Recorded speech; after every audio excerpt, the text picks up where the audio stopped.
All right, welcome, guys. We always call it the Pinky and Perky Show because we've got Pinky and Andrew, and I will be Perky today. Welcome to Winning Australian sounds Open.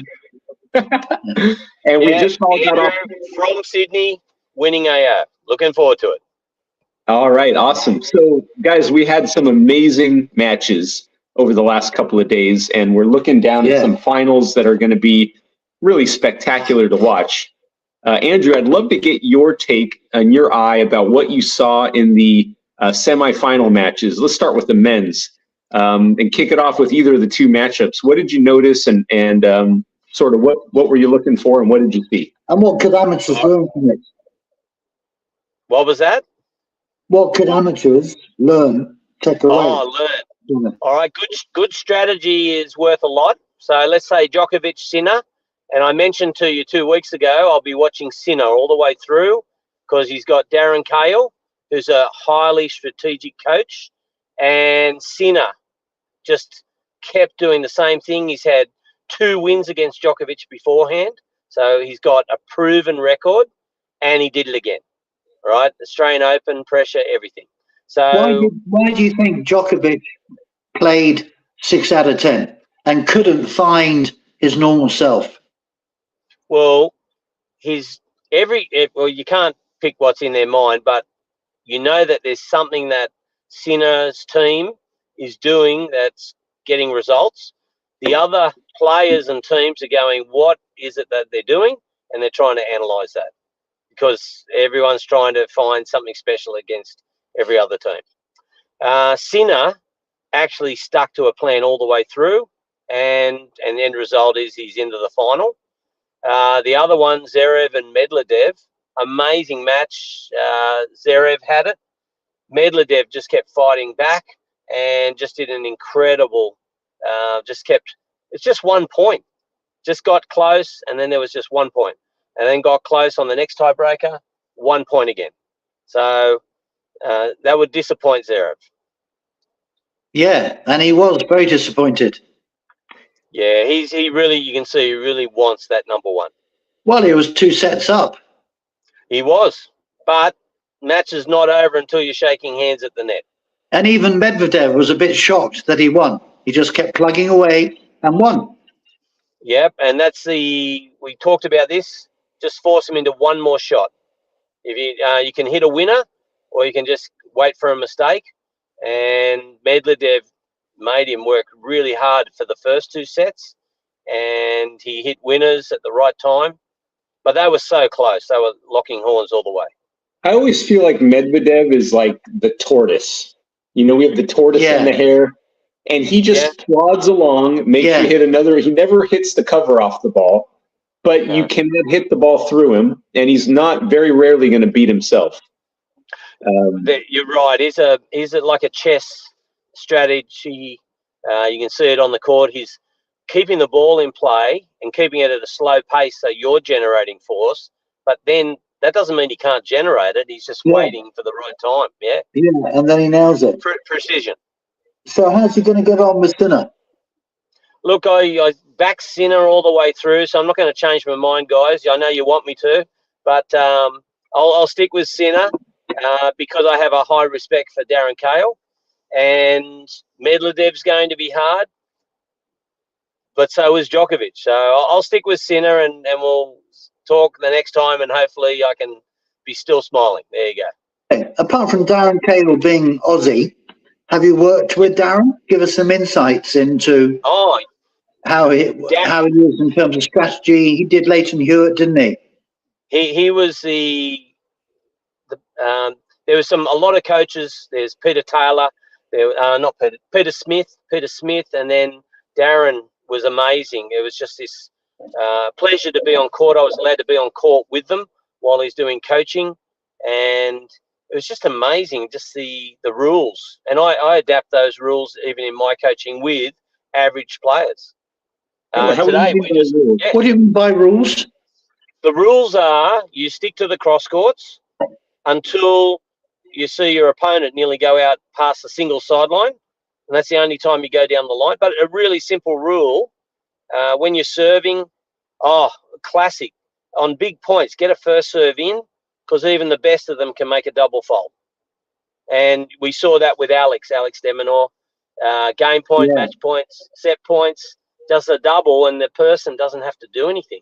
Yeah. So, and he'd be kicking himself. And it's all down to the second, of course. So it's a mug game not getting your first serve in on big points. You want your first serve in because then they have to do something. Even if they're attacking you and hitting a winner, well done.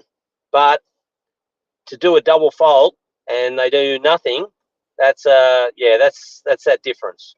That's we have plenty of yeah, the buzzer, the red buzzer. Yeah, don't do it. No, we had that today. Ladies singles. I mean, that was power, wasn't it? Just brute force or not? It was brute force. Zhang played really well in the semis as well. That was an amazing match. She was using, I was even suggesting last time I could see a bit of Hingis with those two-handed backhands with angles and making the person run. Sabalenka just shut that down with just awesome power and very positive mindset. So how do you think she did the positive mindset? Because she had a reputation for being fragile. She sacked her sports psychologist so she could work it out herself, and now seems to be, rock solid. What do you think she did? Look, a lot of them won't tell you what it is because it's part of the mystery or the X factor. But she did it herself. She's a happy girl. Yeah, but she's happy. She's dancing. Her fitness activities are fun. She's playing with balloons and running around. She's having fun. What can be a workout, take the work out of it and call it a fun out and start having fun and living it. So I can see a different girl. I can see highly successful, excellent athlete. So, yeah, good. Well done. Got some good photos. And I think that's something to say about every player out there. If you're a competitive amateur tennis player and, you're really working hard and you're doing the training and you're practicing and you're taking lessons and you're watching videos, just find a way to have some fun with it. And one of the things that I know that you, I think you ascribe to, Andrew, is this idea of training under pressure, having pressure in training. And you would think that people kind of get worried about pressure or they shy away from it. But I think if it's introduced in the right way, with the right context, it can be a lot of fun. Like live firing. Oh, that's not so much fun. I just worked with a lady and we wanted to get first serves in over second serve. So that was one goal. And then she was scared of the net. So I actually pushed her closer to the net and we worked on net play. And then herself and myself just played. She was under attack at the net. She made every volley. And we had a set up for a backhand. Just cover her body, make you safe. When she served like a champ, got all the first serves in. She did a double fault. I grabbed the balls, walked back nicely, and I said, and just recited first serve at the body, handed the balls to her. And instead of getting angry, it was more, this is what we're supposed to do. And she went and did it straight away. So that's an amateur player, recreational player. Anyone can do it. You just need a prompt. Just get your mindset right and know what the plan is. And imagine it if I was a partner and I go, oh my God, and all this and that's unnecessary stress. But I didn't. I was smiling and getting on with the game. Great. Richard, because he has a unique perspective, having been to so many Grand Slams, seen so many Grand Slam winners, and been trained by the likes of Andrew Agassi and Tony Nadal. So talk us through Richard. Yeah, so guys, I met a guy named Richard Pagliaro a few years ago on a trip to the Cancun Rafa Nadal Tennis Academy. And we spent 3 days together. We got to interview Tony Nadal and we got to train with Tony Nadal on our court. And it was an amazing experience. Find out that Richard is an editor for Tennis Now, which is the world's largest online tennis publication. And he's been around the block. He's interviewed Roger Federer, Sampras, Sharapova, you name it. The guy has interviewed him and sat down with him. And so we've got an interview to share with you in a couple days. That's tomorrow, even. Is it tomorrow? Yeah.